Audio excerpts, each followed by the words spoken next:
안녕하세요. 웨스트민스터 대요리문답 9번째 강의를 시작하겠습니다. 오늘은 29번에서 32번 문항까지 되겠습니다. 첫 번째로 29번의 질문을 보겠습니다. 내세에 있을 죄의 형벌은 무엇입니까? 합니다. 답은 내세에 있을 죄의 형벌은 평안한 하나님의 목전에서 영원히 떨어져 몸과 영혼이 가장 심한 고통을 쉼 없이 지옥 불에서 받는 것이다. 이렇게 나와 있습니다. 한마디로 말하면 이 죽음 이후에 우리가 심판을 받으면서 그 심판의 결과로 받게 될 영원한 죄값에 대한 형벌은 무엇인가? 이것은 한마디로 말하면 이제 지옥이라고 말할 수 있겠죠.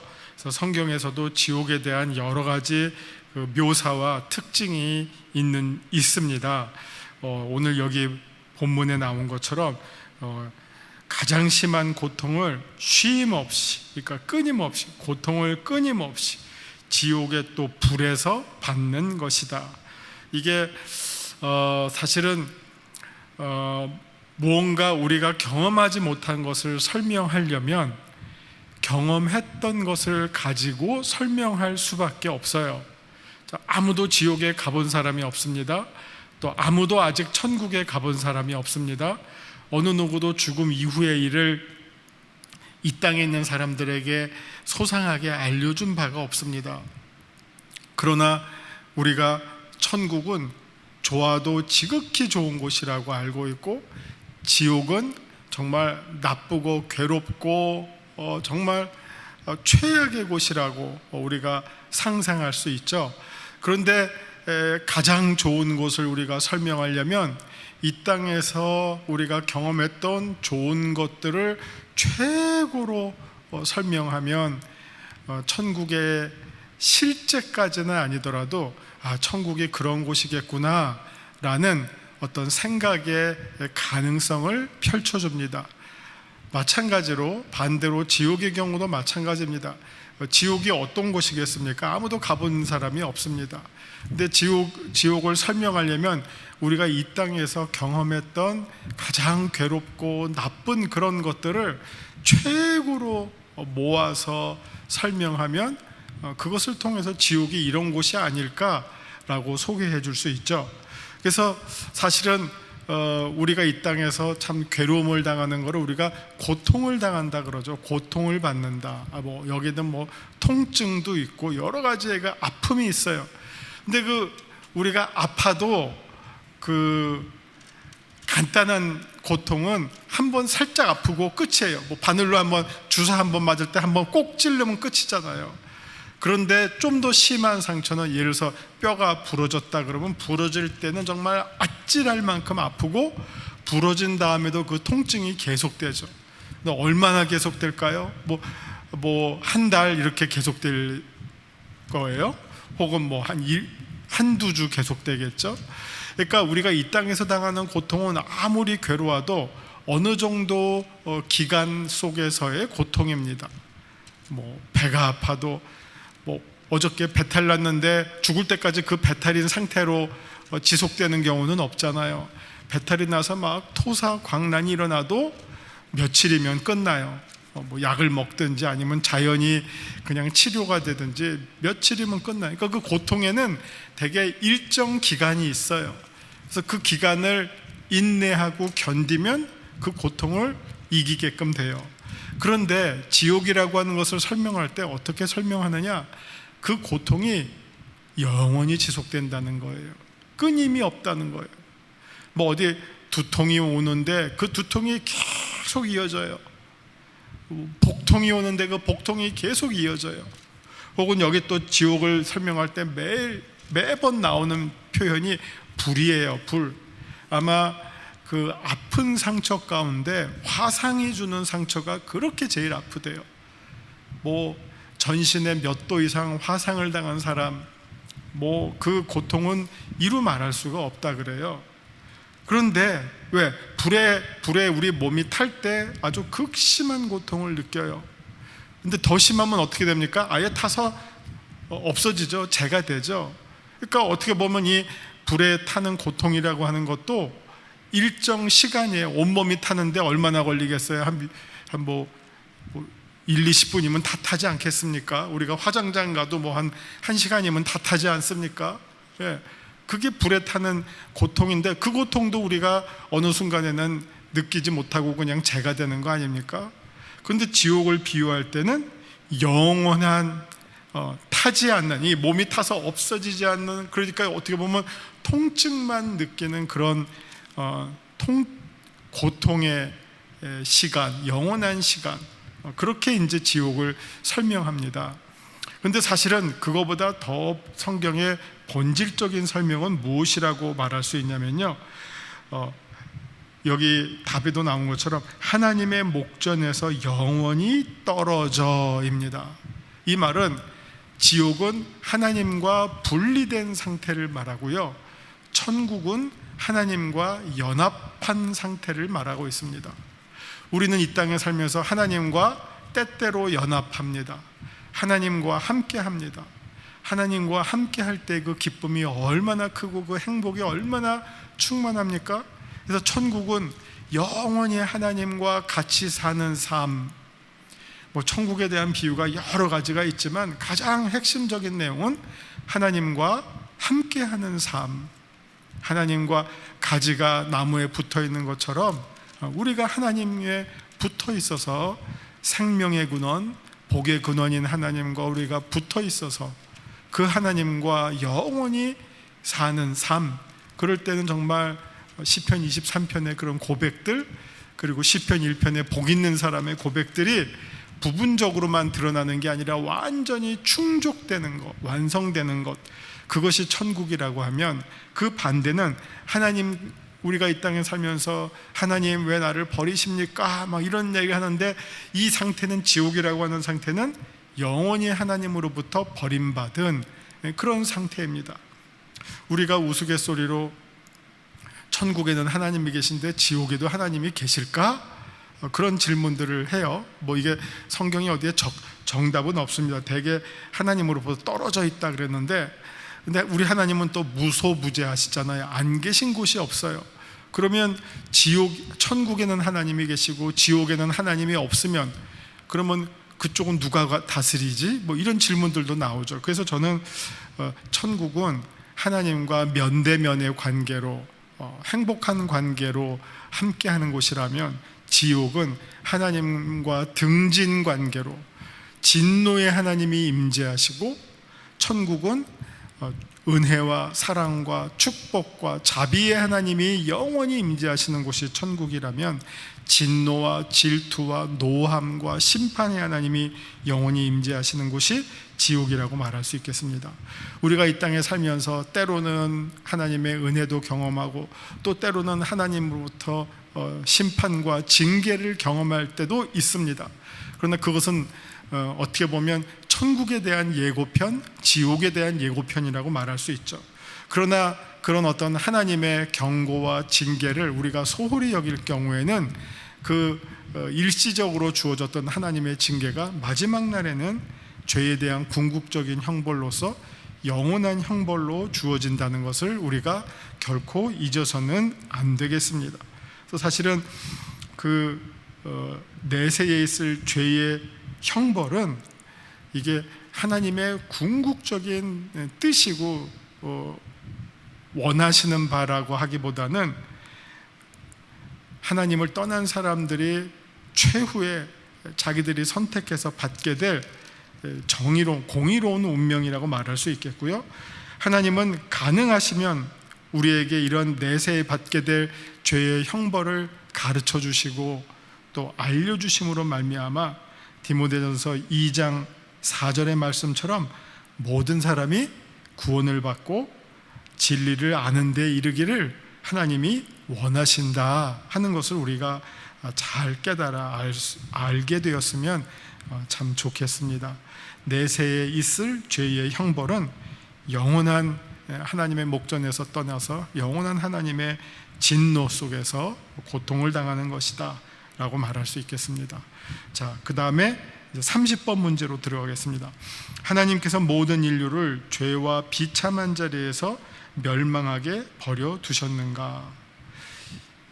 사실은 이제 여기 이제 답으로는 하나님께서는 모든 사람을 흔히 행위 계약, 행위 언약이라고 칭하는 첫 언약을 위반하여 타락한 죄와 비참한 상태에서 멸망하게 버려두지 않으시고 단순히 사랑하심과 자비하심으로 은혜 계약이라 칭하는 둘째 언약으로 그 가운데 택한 자를 구출하셔서 그들로 하여금 구원의 자리에 이르게 하셨다 하는 겁니다.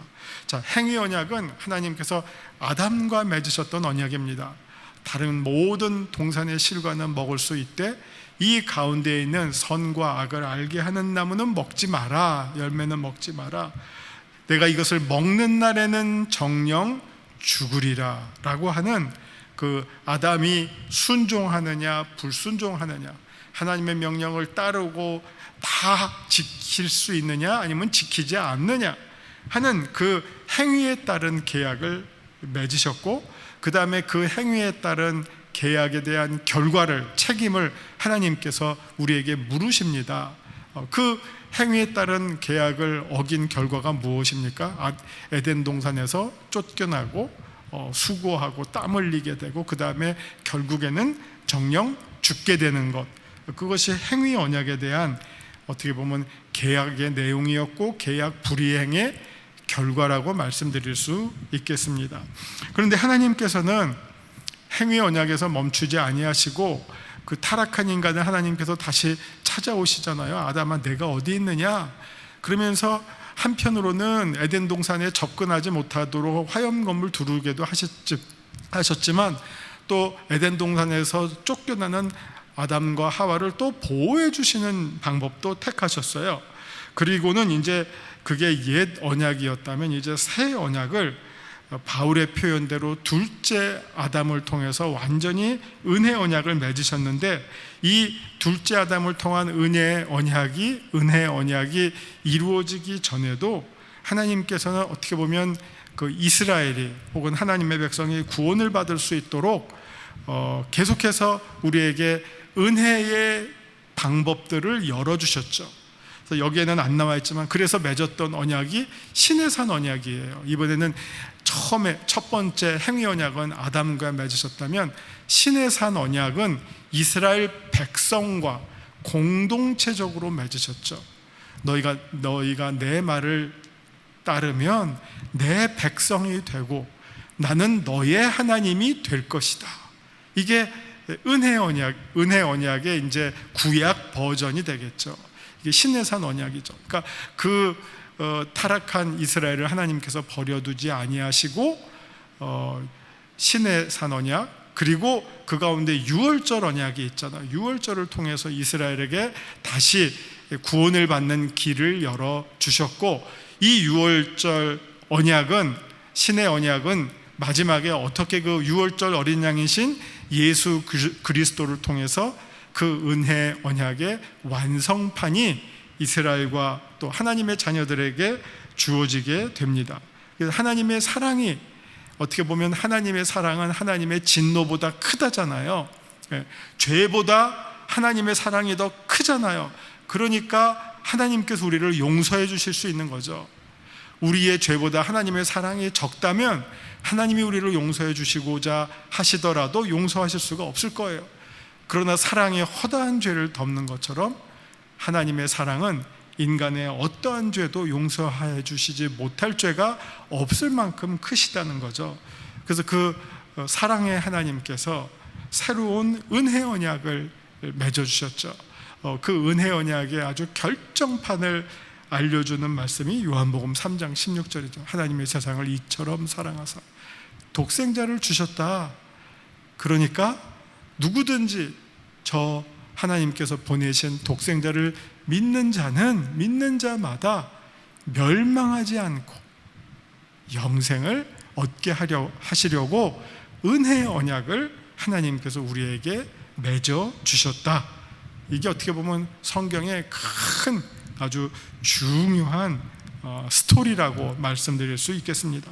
자, 문제 31번입니다. 은혜 계약은 누구와 맺으셨습니까? 답: 은혜 계약은 둘째 아담이신 그리스도와 맺으시고 그 안에서 그 후손인 모든 택한 자와 맺으셨다. 제가 전번에 말씀드리길, 성경에서 아담은 한 사람만 가리키는 게 아니라 모든 인류를 대표해요. 그래서 첫 번째 아담은 타락한 모든 인간의 대표자라고 한다면, 둘째 아담이신 예수 그리스도는 구원받을 하나님의 자녀들의 대표. 왜? 예수 그리스도는 하나님의 아들이고 그 아들의 젖붙임 바 된 우리들은 하나님의 양자가 된 하나님의 자녀들이기 때문에 하나님께서 예수 그리스도와 언약을 맺으시고 그 언약을 맺으신 그리스도와 연합하게 된 우리는 그 언약의 결과, 그 계약의 결과를 그리스도 때문에 누릴 수 있게 된 자들이 되었죠. 그래서 계약을 누구와 맺으셨냐? 첫째는 예수 그리스도시고 둘째는 그 예수 그리스도를 믿는 자들과 맺으셨다. 왜냐? 둘째 아담은 모든 구원받을 하나님의 자녀들의 대표자이시기 때문에 라고 말씀드릴 수 있겠습니다. 자, 그래서 답이 은혜 언약은 둘째 아담이신 그리스도와 맺으시고 그 안에서, 그리스도 안에서, 이거 바울이 너무 좋아하는 말이죠. 누구든지 그리스도 안에 있으면 새로운 피조물이라 그랬잖아요. 내가 아버지 안에 있는 것처럼 너희는 내 안에 있다. 예수님께서 요한복음에서 반복적으로 말씀하셨던 것입니다. 그것을 이제 사도 바울이 가지고 와서 그리스도 안에서라는 말을 많이 썼죠. en Christo, in Christ, 그리스도 안에서 그 후손인 모든 택한 자와 맺으셨다. 이게 이제 계약 신학이고 언약 신학을 나타내는 그런 답이 되겠습니다. 자, 32번째 문제가 되겠습니다. 하나님의 은혜가 둘째 언약에 어떻게 나타나 있는가? 아까 제가 방금 요한복음 3장 16절 말씀해 드렸는데, 사실 이 둘째 언약은 잘 설명하고 있는 게 요한복음 3장 16절이라고 생각하시면 되겠습니다. 하나님이 세상을 이처럼 사랑하사 독생자를 주셨어요. 이게 어떻게 보면 하나님께서 계약을 제시하시는 거죠. 이 계약서를 쓰셨어요. 그게 이제 독생자를 주시는 사건이에요. 근데 누구든지 그 하나님께서 우리에게 주신 그 예수 그리스도를 우리가 받아들이면은 하나님이 주신 계약서에 우리가 사인을 하는 걸 말하겠죠. 계약을 하려면 사인을 해야 되잖아요. 도장을 찍는 거. 하나님의 아들을 우리에게 주셨어요. 자, 나는 이렇게 한다. 그럼 우리는 거기에 대해서 어떻게 합니까? 거기에 대해서 응답을 하는 거죠. 우리의 사인, 하나님이 주신 것에 대해서 우리도 예스하고 사인을 합니다. 이 사인하는 걸 제가 뭐라고 말씀드렸습니까? 전에 믿음이라 그랬죠. 하나님이 주신 이 계약을 우리가 믿음으로 사인하는 거예요. 받아들이는 것이 믿음으로 받아들이는 거예요. 그러면 어떻게 됩니까? 하나님의 세상을 이처럼 사랑하사 독생자를 주셨으니 이는 저를 믿는 자마다, 그 계약서에 사인하는 자마다 어떻게 됩니까? 멸망치 않고 영생을 얻게 하려 하십니다. 계약이 성사가 되는 거예요. 하나님이 주신 아들을 우리가 받아들이게, 예, 믿습니다 하고 사인을 하면 그 결과가 어떻게 된다고요? 멸망치 않고, 아까 멸망은 고통을 쉼없이 당하고, 하나님의 면전에서 끊어지고 고통을 쉼없이 당하고 지옥불에서 고통을 받는 거, 그게 멸망인데 그렇게 멸망당하지 않고 영생을 얻게 된다. 영원한 생명을 천국에서 하나님과 함께 누리게 된다. 이게 둘째 언약의 내용이라고 말씀드릴 수 있겠습니다. 하나님의 은혜가 이 둘째 언약에 어떻게 나타나 있습니까? 하나님의 사랑이 나타났죠. 사랑하셔서 하나님이 아들을 주신 거예요. 그리고 사랑하셔서 멸망할 우리를 멸망치 않고 영생을 얻게끔 하신 것, 이 안에 하나님의 계획이 잘 드러나 있다 하는 것입니다. 여기 답을 다시 한번 보겠습니다. 하나님의 은혜가 둘째 언약에 나타났으니 곧 죄인들에게 중보와 그에 의한 생명과 구원을 값없이 예비하시고 제공하신 것이다. 말이 어렵죠. 제가 보면서도 참 이게 말을 어렵게 써서 이게 우리 성도님들이 이해하시기가 쉽지 않겠다. 그런데 제가 설명해 드리는 것만 잘 들으시면 됩니다. 간단한 거예요. 하나님의 아들을 우리에게 주신 거예요. 은혜가 어떻게, 둘째 언약이 어떻게 나타났느냐? 아들을 주심으로 나타났다. 또 그들의 중보 대신 그리스도의 관계를 맺게 될 조건으로 신앙을 요구하시고, 그의 모든 택한 자에게 성령을 약속하시고 주심으로써 다른 모든 구원 은총과 함께 그들 안에 신앙을 넣어주시고 저희로 모든 거룩한 순종을 할 수 있게 하신다. 하나님께서는 한편으로는 우리에게 신앙을 요구하시고 또 다른 한편으로는 우리에게 신앙을 주셔요. 주지도 않고 요구하시는 게 아니라 한편으로는 요구하시지만 또 다른 한편으로는 우리에게 믿음을 갖도록 은혜로 우리에게 믿음을 주셔요. 이 순종은 저희 믿음과 하나님께 대한 감사의 참된 증거요, 또는 하나님께서 그들을 구원에 이르도록 정하신 길이다. 이렇게 여기 성경에 여러 이제 말씀들이 나와 있는데, 아까 제가 말씀드린 것처럼 대표적으로 요한복음 3장 16절의 말씀을 읽으시면 이 하나님의 은혜가 둘째 언약에 어떻게 나타나 있는지 아주 잘 드러나 있다라고 말씀드릴 수 있겠습니다. 자, 이렇게 해서 오늘 29번째 질문으로부터 32번째 질문까지 진행했습니다. 한번 집에 가서 한번 차근차근 여기 나와 있는 성경 구절과 함께 읽어보시면 오늘 공부하신 내용을 잘 이해하실 수 있도록 도움이 되실 줄 믿습니다. 제가 이제 마침 기도하고 마치겠습니다. 영원히 죽을 수밖에 없는 우리를 사랑하셔서 가장 귀하신 독생자를 우리에게 주시고, 또 그 독생자를 믿게 하시고 믿는 자들에게 하나님의 자녀가 되는 특권을 주시고 멸망받을 사탄의 자녀들을 하나님의 자녀로 삼아 주시고 우리로 하여금 그래서 궁극적으로 영생을 누릴 수 있는 은혜를 주신 하나님께 감사와 찬송과 영광을 올려드립니다.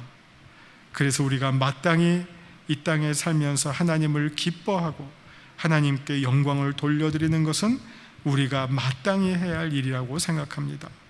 그 하나님의 은혜에 감사하며 하나님을 찬양하는 일이 성도의 본분이요 책임이라고 생각합니다. 이 은혜를 누린 자들로서 이 일을 기쁜 마음으로 하는 우리 모든 영세교회 성도님들 되도록 축복해 주시옵소서. 예수님 이름으로 감사드리며 기도하옵나이다. 아멘.